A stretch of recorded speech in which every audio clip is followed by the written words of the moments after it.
Chers amis, depuis le mois de mars, l'Église MLK a mobilisé tous ses moyens humains, techniques et financiers pour vous offrir chez vous des messages et des émissions de qualité.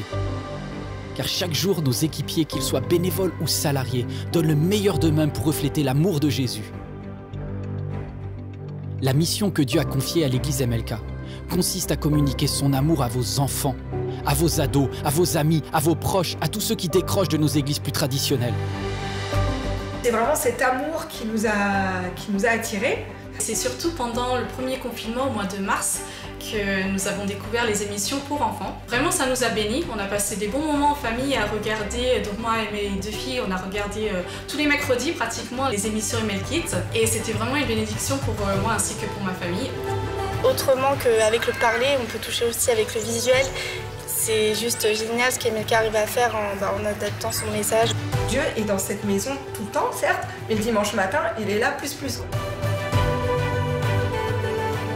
Nous ne pouvons pas réussir cette mission de reconnexion sans vous. Aidez-nous à les atteindre. Aujourd'hui, nous recherchons 3000 partenaires. 3000 partenaires qui choisissent de rejoindre financièrement ce travail en soutenant MLK à hauteur de 10 € ou plus chaque mois. Mon seul objectif est de donner une nouvelle chance à chaque personne qui risque de s'éloigner, qu'elle soit auprès ou au loin. Une chance de reconnecter personnellement avec Dieu. Aidez-nous. Devenez partenaire financier de MLK chez vous.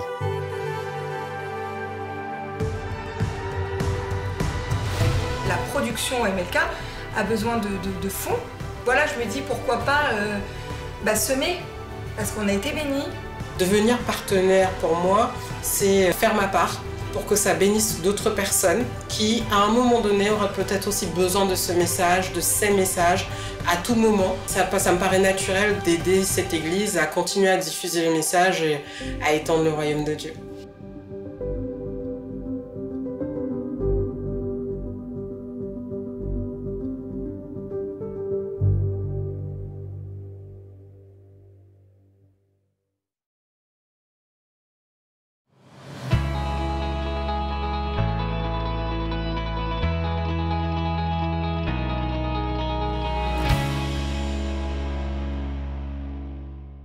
Bonjour mesdames, comment allez-vous?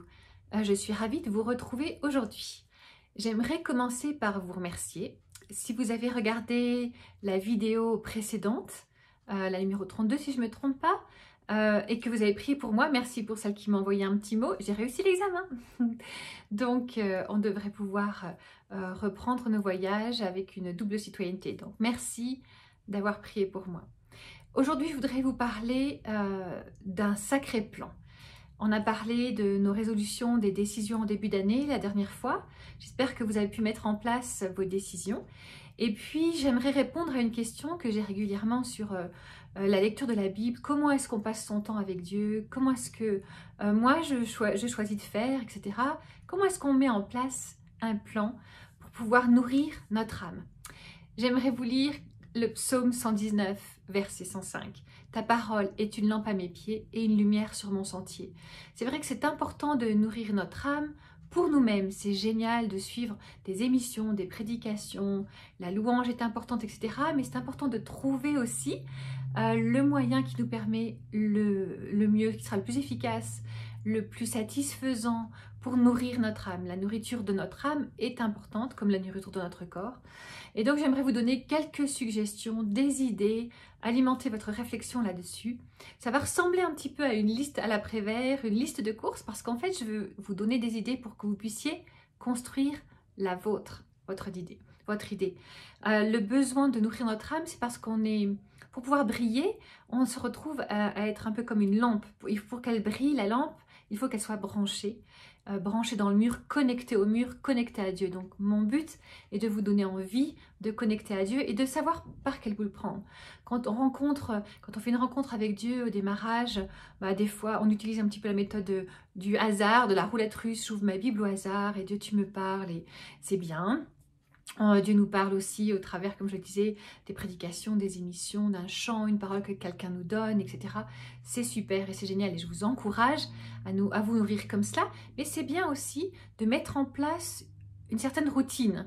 On a besoin aussi de routine pour pouvoir nourrir notre âme, qu'elle soit une routine calée ou une non-routine. Mais en fait, il faut vraiment un sacré plan.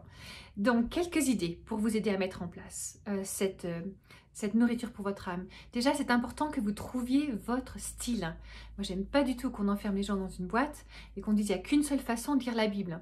Il n'y a pas qu'une seule façon, il y a 1 million de façons de lire la Bible et de connecter à Dieu. En fait, il y a autant de façons qu'on est d'être humain. Donc, il y a autant de façons que de personnes individuellement. Et il y a donc la meilleure façon pour toi, pour ta saison. En fait, ça change aussi en fonction de qui l'on est, de l'année, etc. Moi, je lis la Bible depuis que je sais lire, en fait. Donc, vers 5-6 ans, j'ai commencé à lire la Bible. Et un jour, un de mes fils me demandait combien de fois j'avais lu la Bible en entier. Ben, je ne peux même pas compter parce que depuis toute petite, je lis la Bible. Donc, ça fait partie des choses qui sont une habitude dans ma vie, que j'aime. Et j'ai eu besoin de réfléchir à une routine pour ne pas m'ennuyer, en fait. Et pour pouvoir continuer de trouver de la fraîcheur dans cette lecture de la Bible. Voilà, ça c'est une clé. Trouver ton style pour trouver de la fraîcheur. Alors, quelques idées. La Bible en suivant les livres de Genèse à Apocalypse, classique. Si vous n'avez encore jamais lu votre Bible en entier, c'est un bon moyen de s'assurer qu'on a tout couvert. Donc, un livre après l'autre, c'est une bonne idée. Il y a des plans de lecture de la Bible en une année qui permettent de lire tous les livres en une année. C'est un peu indigeste parce qu'il y a des passages qui sont plus compliqués que d'autres, etc. Mais pourquoi pas? Ça peut être une idée. Ou alors sur 2 ans, hein, ne vous mettez pas de pression. Il s'agit de continuer d'avoir du plaisir à la lecture de la Bible. Donc, Genèse à Apocalypse, c'est une option. La Bible en chronologique, ça c'est super intéressant aussi. Parce que ça remet les livres de la Bible, non pas dans l'ordre classique que l'on connaît, mais dans l'ordre chronologique en fait, quand est-ce qu'ils se sont passés. Et quand j'ai lu la Bible plusieurs fois comme ça en chronologique, ben, j'ai découvert des trésors, simplement ça m'a mis, moi je suis pas très douée en, mon intelligence elle n'est pas très historique, ça me demande un effort, donc ça m'a aidé à positionner un petit peu les différents événements, les personnages dans une ligne du temps chronologique, tout simplement. On peut aussi choisir de ne lire que les évangiles. On peut se concentrer une année sur la vie de Jésus sur la terre et comment elle nous a été rapportée, donc que les évangiles. On peut choisir les plans du Top Chrétien, par exemple, des plans de lecture du Top Chrétien. Les plans de lecture de YouVersion, c'est une app qui s'appelle Holy Bible, je crois. Donc je sais pas le nom en français. Mais YouVersion, les plans de YouVersion, on va en sortir d'ailleurs, Eric et moi aussi bientôt. Donc voilà, ça peut être une option. Vous pouvez choisir une thématique.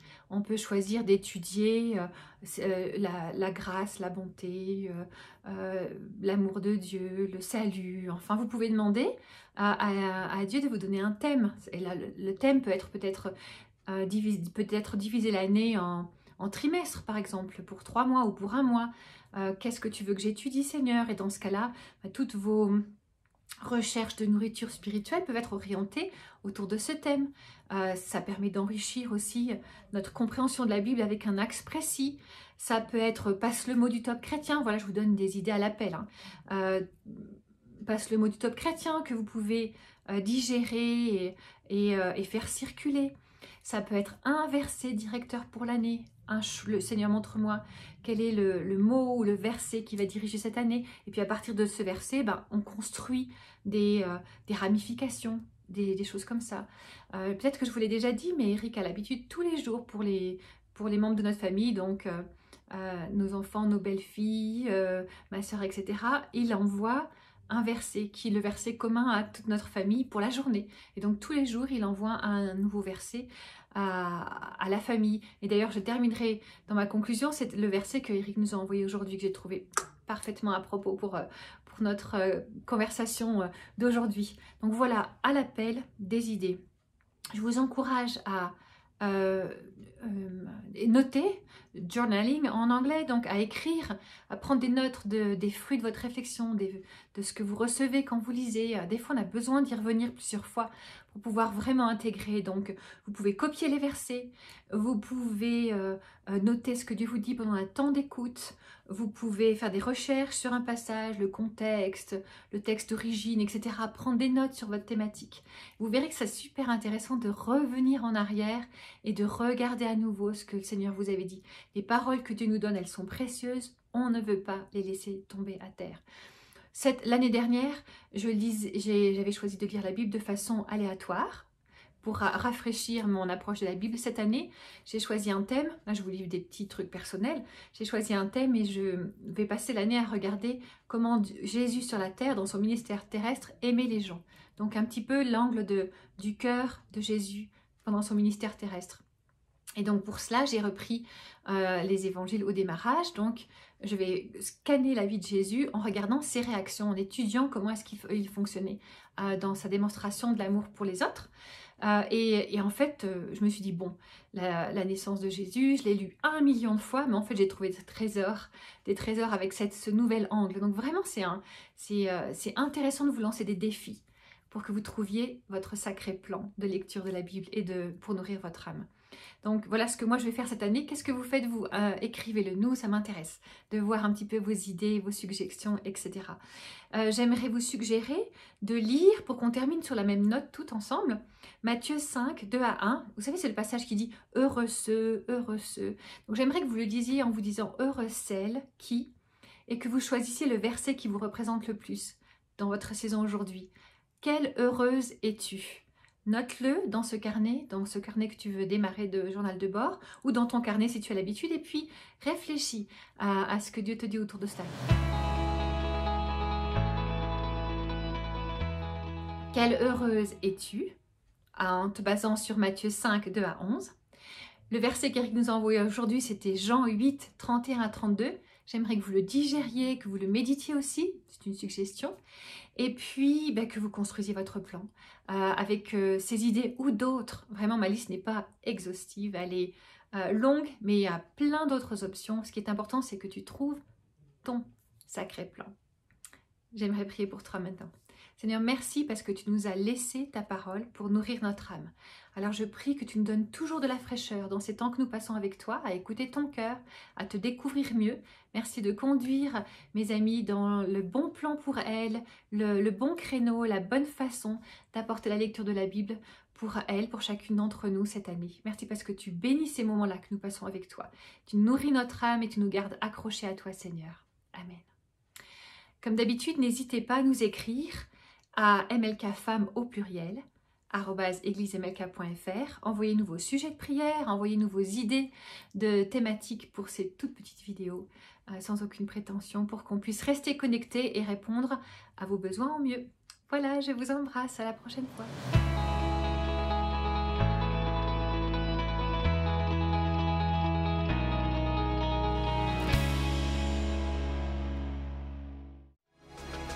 On est vraiment heureux de vous donner rendez-vous tous les samedis pour les soirées Free Worship Unité. Alors, passez le mot, on vous attend.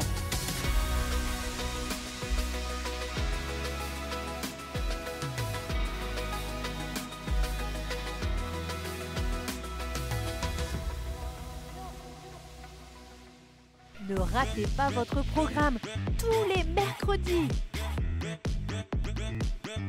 Alors, rejoignez-nous tous les mercredis à 10 h sur la chaîne YouTube MLK.